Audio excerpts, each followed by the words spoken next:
Nos últimos dias, operações policiais têm levado o terror a mais de 200 mil trabalhadores que vivem em favelas do Rio de Janeiro, deixando um rastro de sangue e de violações. O fracasso desse modelo de segurança pública é patente. Resta uma verdadeira guerra aos pobres, como choque de ordem para cercear seus direitos e liberdades democráticas. Meu nome é Ana Nascimento e está no ar o programa A Propósito. Saudações de nova democracia a todas e todos aqueles que acompanham a AND. Está no ar o 4º episódio do programa A Propósito, programa que situará você, nosso leitor e nosso espectador, acerca da situação política em desenvolvimento no nosso país e no mundo.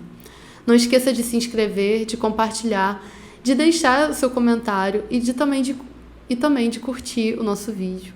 Além disso, aproveite para apoiar o nosso Catarse, pois é muito importante para que a nossa tribuna popular, democrática e independente continue de pé com o nosso compromisso de estar transmitindo e propagandeando a luta das massas do nosso país e do mundo.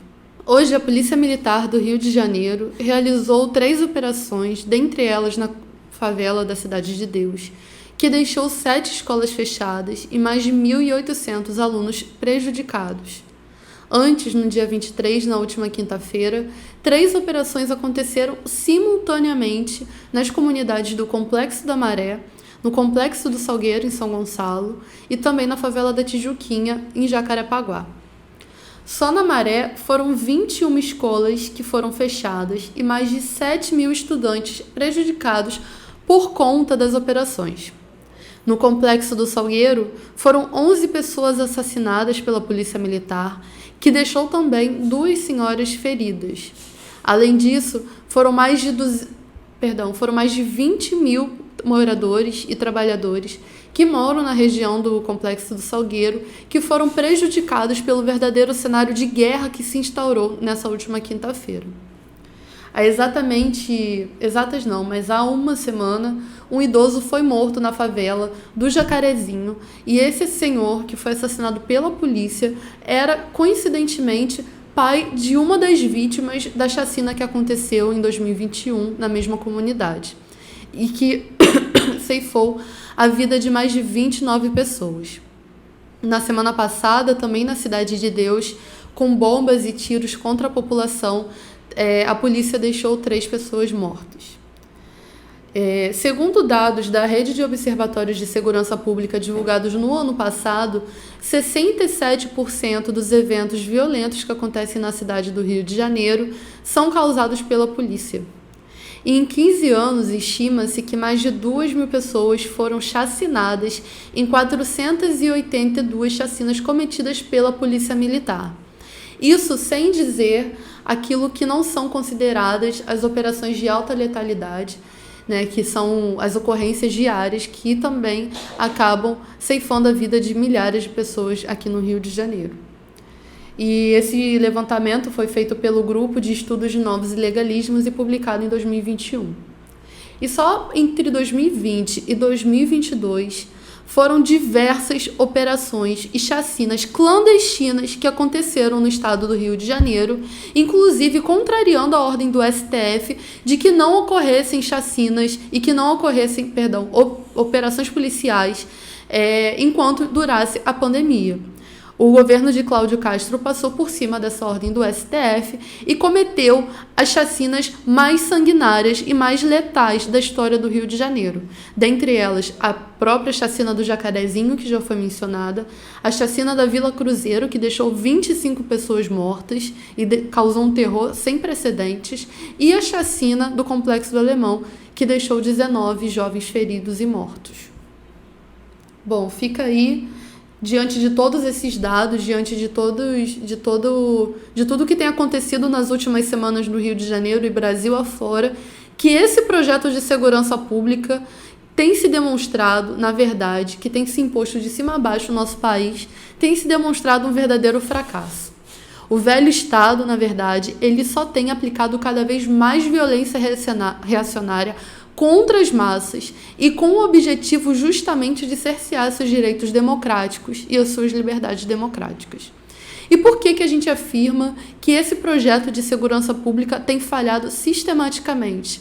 Porque entra ano e sai ano e são investimentos milionários e bilionários em equipamentos de segurança, em armamentos sofisticados e novos, em novas viaturas, enfim, em novos equipamentos para essa polícia sanguinária, com o pretexto, com a escusa de que eles estariam investindo e melhorando a segurança pública, e basta ver o que tem acontecido, por exemplo, no Rio Grande do Norte, para a gente ver que esse modelo de segurança pública que eles têm aplicado, na verdade, não tem solucionado a questão do crime ou a questão do tráfico de drogas, coisa nenhuma no nosso país, né? Esse dito crime, esse dito tráfico de drogas. Afinal de contas, se aumentaram para quase 1 milhão de pessoas no último ano, 1 milhão de pessoas encarceradas no nosso país, e com o aumento das operações que têm chegado a patamares de mais letalidade, que causam mais terrorismo e mais genocídio, e eles colocam pra gente que isso tem resolvido a questão da segurança pública. Mas será que isso tem mesmo resolvido a questão da segurança pública? Porque, assim, eles dizem que estão combatendo o tráfico de drogas e que estão entrando nas favelas para poder combater esse suposto crime organizado. Mas eles nunca fazem o mesmo tipo de operação que acontece nas favelas, por exemplo, na casa dos ricaços que são os verdadeiros mandantes do tráfico de drogas no nosso país. Então a gente vê que são 2 pesos e 2 medidas. Ou seja, a gente pode concluir que esse projeto de segurança pública, ele se persiste nessa mesma lógica sanguinária de entrar nas favelas e promover o terror e a chacina que eles têm cometido, as chacinas que eles têm cometido, justamente porque seus interesses maiores é cercear as liberdades democráticas, justamente dos trabalhadores, dos estudantes, das donas de casa, das mulheres da favela.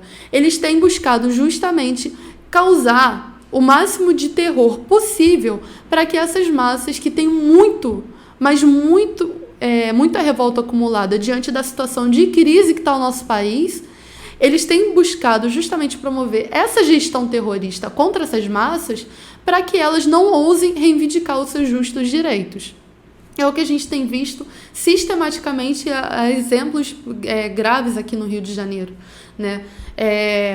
Basta ver que se as pessoas protestam pela comida, elas são reprimidas duramente. Se elas protestam por melhores condições sanitárias, elas são reprimidas duramente. É dessa maneira, esse é o modus operandi da polícia no Rio de Janeiro.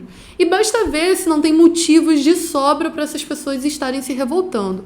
No nosso país, são mais de 33 milhões de pessoas que estão passando fome. São mais de 20 milhões de pessoas que estão desempregadas.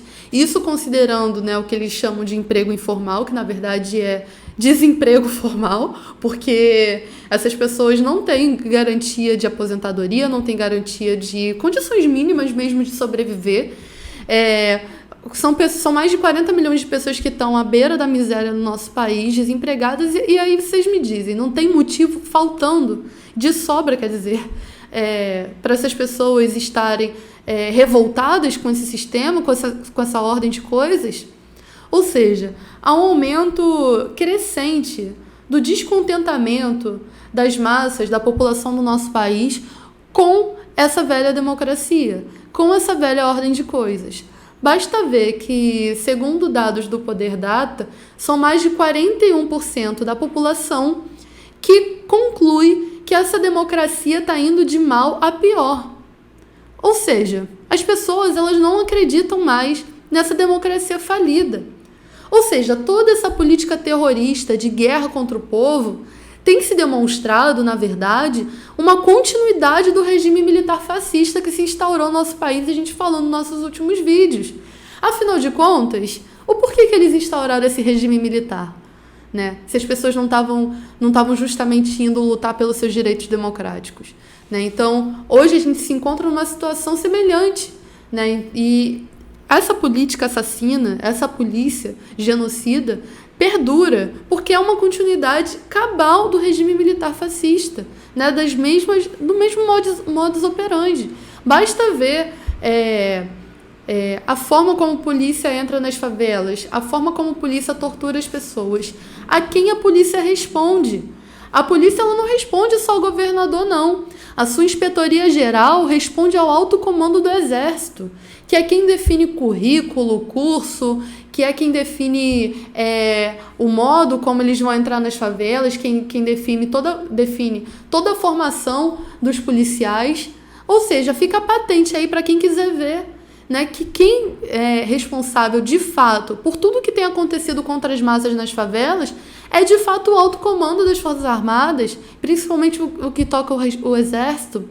Ou seja, os governadores, eles vêm e vão. Entra Cláudio Castro, daqui a pouco sai, daqui a pouco vem outro, manda e desmanda na polícia, investe ali alguns milhões do nosso dinheiro para equipar esses genocidas, mas quem de fato é responsável, que é o Exército, ele fica. Ele entra governo e sai governo, ele está lá, com os mesmos tutores de sempre, promovendo a mesma política sanguinária de sempre. Ou seja, independente de eleição, independente de quem entra ou de quem saia, é o Exército quem define quem executa o genocídio através das PMs. E é isso que tem que ficar claro, não é só com intervenção federal direta nas favelas, é através da própria polícia militar. Ou seja, as operações genocidas são uma continuidade do regime militar, é uma continuidade dessa velha ordem, tentando se restabelecer, é uma forma desses militares garantirem, né, a sua estabilidade, porque eles não querem perder isso. Mas as massas no nosso país, elas não têm aceitado esse choque de ordem que tem se imposto contra elas. E elas não vão mais aceitar. E como parte do nosso compromisso de sempre, de estar retratando o que tem acontecido na luta popular e o que aconteceu também de importante na luta popular no nosso país, nos outros países do mundo também, hoje a gente vai estar trazendo uma matéria muito importante. Depois vocês dão uma conferida, a gente não vai ler ela toda aqui hoje, mas é uma matéria muito importante que trata justamente do dia 28 de março, dia de homenagear Edson Luiz e a juventude antifascista de ontem e de hoje. Hoje, no dia 28, se comemora, não uma comemoração parada, uma comemoração de deixar passar, mas uma comemoração combativa ao que foi, o que representou esse jovem Edson Luiz, pois hoje é o dia do estudante combatente, né, que hoje tem se promovido ao redor do país diversas manifestações pelo dia do estudante combatente, né? É um dia memorável de resistência e de luta durante o regime militar fascista. Eu vou ler alguns trechinhos só para a gente poder ficar por dentro do que significa esse dia. Assassinaram um dos nossos. Seu nome era Edson Luiz de Lima Souto, filho do povo de família pobre, nascido em Belém do Pará no dia 24 de fevereiro de 1950. Veio para o Rio de Janeiro ainda muito jovem, com o objetivo de cursar o segundo grau no Instituto Cooperativo de Ensino, onde funcionava o restaurante Calabouço, lugar onde o estudante entrou para a história aos 18 anos de idade. Edson Luiz se tornou um símbolo de resistência ao regime militar fascista quando, em 28 de março de 1968, foi covardemente assassinado por policiais no Calabouço, quando participava de uma manifestação contra o aumento do preço da comida no restaurante. O crime, comandado pelo comandante da tropa, o aspirante Aloysio Raposo, ocorreu no início da noite daquele 28 de março, quando a PM chegou no local e tentou dispersar os manifestantes. Isso, claro, não sem encontrar forte resistência dos jovens, que entrando no restaurante responderam com paus e pedras.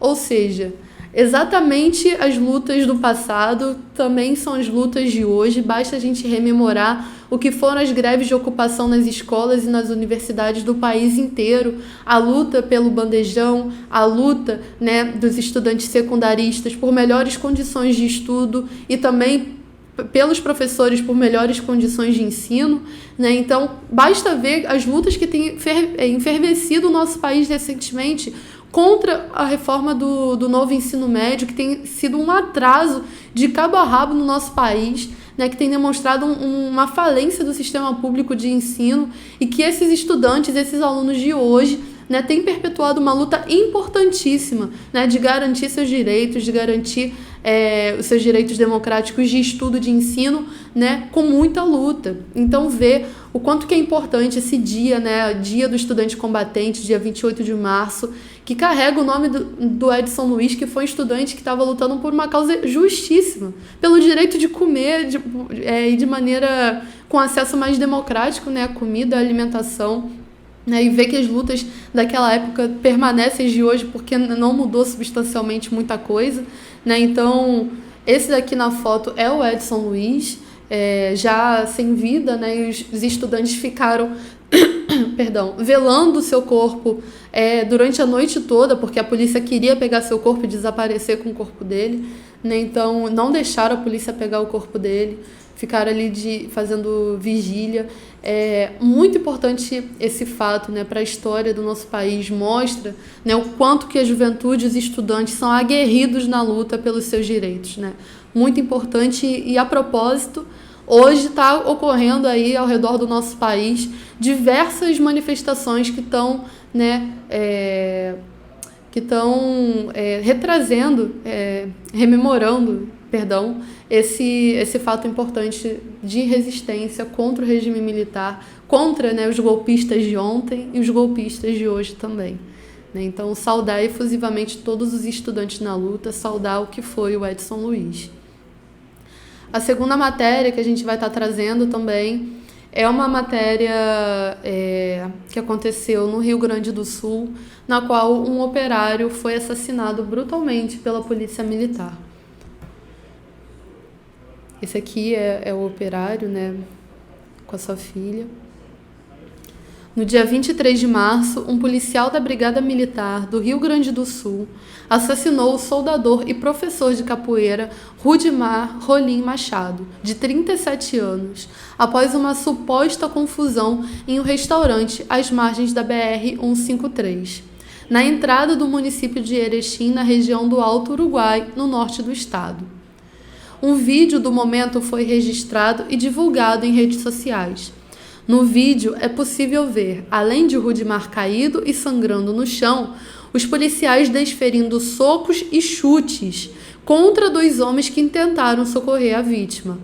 Segundo o irmão do trabalhador, o Dilamar Carlos Machado, não houve voz de prisão no momento. O policial empurrou o Rudimar, arrancou a pistola e atirou no seu coração. Perdão. Esse aqui é o vídeo, né, do momento. É essa mesma polícia, ó, que mata aqui no Rio de Janeiro, olha como ela aplica sua política genocida também nos outros estados, né? As pessoas ali feridas, agonizando no chão, e esses policiais, esses brutamontes, esses gorilas de pijama aí, fazendo isso com a população, né? Então, deixar o nosso cabal repúdio ao que essas forças armadas reacionárias, e dentre elas a sua polícia, faz contra o nosso povo. O nosso povo, ele não está aceitando mais essa ordem de choque que tem se instaurado, onde trabalhador é assassinado, anoitece, amanhece, todo dia tem um trabalhador assassinado pelas forças do velho Estado. Ou seja, é revoltante o que tem acontecido. Isso não pode acontecer, né? E tem que causar o nosso repúdio cabal, total, ao que tem acontecido, né? A gente já noticiou, a pauta do vídeo de hoje é justamente essa, o quanto que essa polícia é genocida. O que aconteceu durante a pandemia no Rio Grande do Sul, nos estados do Sul, o que tem acontecido ao redor do nosso país. Basta a gente ver o que aconteceu também no Sergipe, com o trabalhador Genivaldo, uma verdadeira câmara de gás que se improvisou ali pela polícia, fazendo tal como se fazia na Segunda Guerra Mundial pelas hordas hitleristas. Então, assim, a gente tem que repudiar, não aceitar, não fazer coro. Temos que rechaçar contundentemente tudo que essa polícia militar assassina faz contra o nosso povo, né? E deixar aqui também a nossa solidariedade cabal à família desse operário, né, do Rudimar, porque o que aconteceu com ele acontece todo santo dia com algum trabalhador aqui no Rio de Janeiro, no Rio Grande do Sul, de norte a sul do nosso país acontece uma barbaridade dessa. Então deixar nossa solidariedade, né, que venha resistência contra esses morticínios que têm acontecido, né? Então deixar nossa solidariedade à família do Rudimar, o nosso rechaço, o nosso repúdio a essa polícia militar assassina. E a gente conclui o nosso vídeo de hoje. Eu espero que você tenha gostado. Fique ligado na nossa programação. A gente está com programação quase diária aqui no nosso canal. De terças e sextas a gente está vindo com comentário político, mas as notícias quentes do dia, da semana. Nas quartas e nas quintas também, a gente tem o nosso boletim de notícias que tem trazido o que tem acontecido e chacoalhado aí ao redor do nosso país e do mundo também. Não esqueça novamente de se inscrever, caso você não tenha feito, de curtir, compartilhar, de deixar seus comentários, são muito importantes. E também contribua com o nosso Catarse. Uma vez mais eu falo isso porque é muito importante para a nossa tribuna continuar de pé, funcionando, mantendo a nossa manutenção daqui, né, e podendo estar cada vez mais propagandeando com qualidade as lutas do nosso povo, denunciando o que tem acontecido com o nosso povo também, né, e propagandeando a sua luta. Eu me chamo Ana Nascimento, me despeço de vocês e espero vocês no próximo vídeo. Isso daí vai estar no YouTube, o bagulho é geral acessar e postar no Face, postar no Twitter, pra espalhar mesmo.